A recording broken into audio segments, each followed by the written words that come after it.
This morning on BRN, 7 trends that will define senior living in 2025.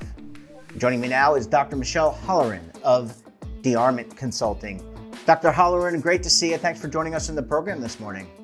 Thank you for having me, Jeff. Yeah, it's a pleasure talking with you. And we're going to talk about senior living and some major trends. But let me take a step back and ask you just some basic questions. What is senior living, and how has it evolved over the past several decades? Well, senior living is a broad range of offerings. Senior living could be nursing homes. Senior living is aging in place through various kind of naturally occurring retirement communities that are in people's backyard and neighborhood. And somewhere in the middle is the group that I work with most extensively, which are called life plan communities. These are communities that have campuses that serve adults 55 plus, and their focus is to try to create community on these campuses and to allow folks to age in place, meaning that if they need higher levels of care later on in life, that's available to them all on the same campus. And so these life plan communities, Jeff, used to be called continuing care retirement communities. And often you'll hear those terms, synonymously. And Michelle, has there been an evolution? Because I think of my grandparents who are now deceased. They kind of towards the end of their lives, they went into a care facility. It sounds like where you work and where we are headed is in these planned campuses, and people. I think the profession has recognized that we need to alleviate isolation, foster community. I mean, it really sounds like it's evolved. Well, it has, although continuing care retirement communities aren't new. They're over 30 years old. And this movement started actually in Pennsylvania, where I'm from.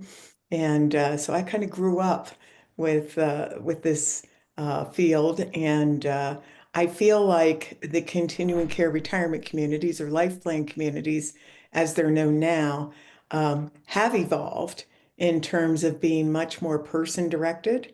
It used to be back in the day that, the administrator would decide, along with the leadership team, kind of what offerings, what activities, what the campus would look like. And now it's much more democratic in terms of involving residents. And these residents are even serving on the boards of these organizations and are much more involved in directing what campus life looks like. So in that respect, they have very much evolved, but the concept isn't all that new. One of the trends you talked about in your piece was solo aging. I'm assuming you didn't mean Han Solo from Star Wars. I had to be a little corny. I'm sorry. It's the morning. But what is a solo ager, and why is this a trend we need to be prepared for in aging America? Well, more and more folks don't have any children or spouses as they age. And so their needs become much more important to look at if you are a retirement organization.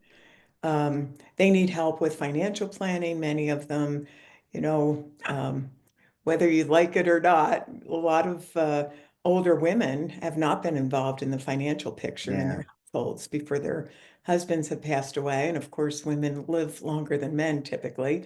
And so this whole notion of financial planning and budgeting is something that they may not be as familiar with as they need to be. And there's all kinds of things. If you want to stay in your home, as an example, a solo ager has to prepare their home to make sure that they don't fall, to make sure that, as maybe they cognitively have challenges, that there are support systems in place. Some people, lose their eyesight and can't drive anymore. So solo agers are folks who don't have those kinds of support systems built in, either through their children, their spouse, or a family that lives close by. And so they're out there by their own, hence the name solo. Yeah, I think we completely agree. The fact that women may be underprepared for their financial futures, and I know that there are organizations that are certainly working to improve upon that.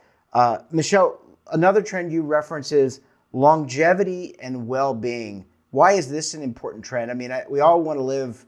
I don't want to live forever, but I want to live better and longer and better. Right. Well, longevity typically, as at least the way that it's thought of today, it's not just about length of life. It's also, as you mentioned, quality of life. And as people are having longer lives, and that's just the way it is, and it's going to continue, Yeah. um, they want to figure out how to be more independent, how to be more proactive in managing their health, how to be more savvy in terms of the resources that are available to them. Many people want to continue their careers. There's a big movement now to have employers look at folks who are in their 60s and 70s as prospective employees. So, this whole longevity idea is really encompassing a number of those types of things. And it's important because we don't want to just, wither away as older adults. We want to make sure that our lives are vibrant.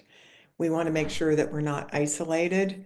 And so it's important for us to make sure that we are taking care of ourselves. And so the longevity movement is really about predicting illness so that we can manage it. Scientific wellness is all the rage now.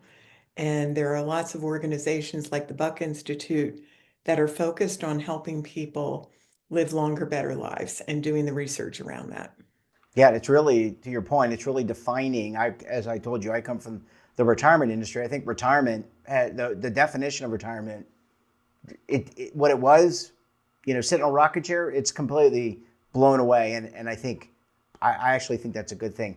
The last one I want to cover with you, Michelle, I thought this was so interesting. Intergenerational living. And look, when you look back at America, I don't know, at the beginning of the 20th century, families lived together. You had your grandparents, you had your parents, you had your, maybe your aunts and uncles. Why is that an important trend? Are we kind of reverting back to that potentially? Well, it's been long known that when the generations have a chance to interact with one another in a positive environment, they can teach each other a lot. Certainly elders have a lot to teach younger folks, and younger folks have things to teach older. So this intergenerational movement is really born out of that more than anything else, and the fact that we have such a distance from our families. So we have to kind of put surrogate families in place. So a lot of organizations are doing intergenerational programming, whether that mean they have childcare on campuses that serve elders, or they have adopt a grandparent programs, or they create spaces so that people can come together of different generations, and that rich interaction is something that benefits everyone. I mean, Michelle, it's a tremendous. The trends are very important. It's a tremendous amount of information. Just last question: what do we need to do as a country? It's kind of a. I know we've got a short amount of time, but are we prepared for all the things we're talking about this morning? What can we do to better prepare ourselves for longevity, well-being, all the things we talked about this morning? Well, we can all live 7 years longer if we embrace our aging. Becca Levy from Yale discovered this, and a lot of people dread it. I'm going to be 70 soon, and I am very excited about aging. And yet, I see so many younger people who dread it and feel like, once they hit 50, it's all downhill from there. Well, I think it's about having a healthy attitude.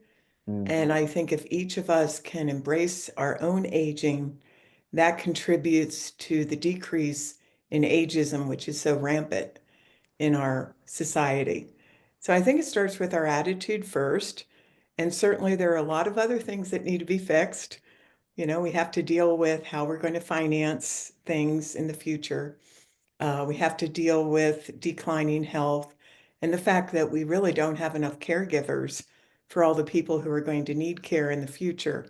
So I don't want to minimalize any of that, but I also think that as an individual, if you can look at your own age process in a positive way as opposed to dreading it, that's a good start. Yeah, really, really well said, Michelle. Michelle, thank you so much for joining us. Great work as always. Continue it. And we look forward to having you back on the program again very soon. Thank you. It was a pleasure, Jeff.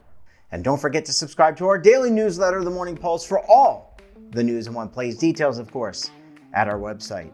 And we're back again tomorrow for another edition of BRN. Until then, I'm Jeff Snyder. Stay safe, keep on saving, and don't forget, roll with the changes.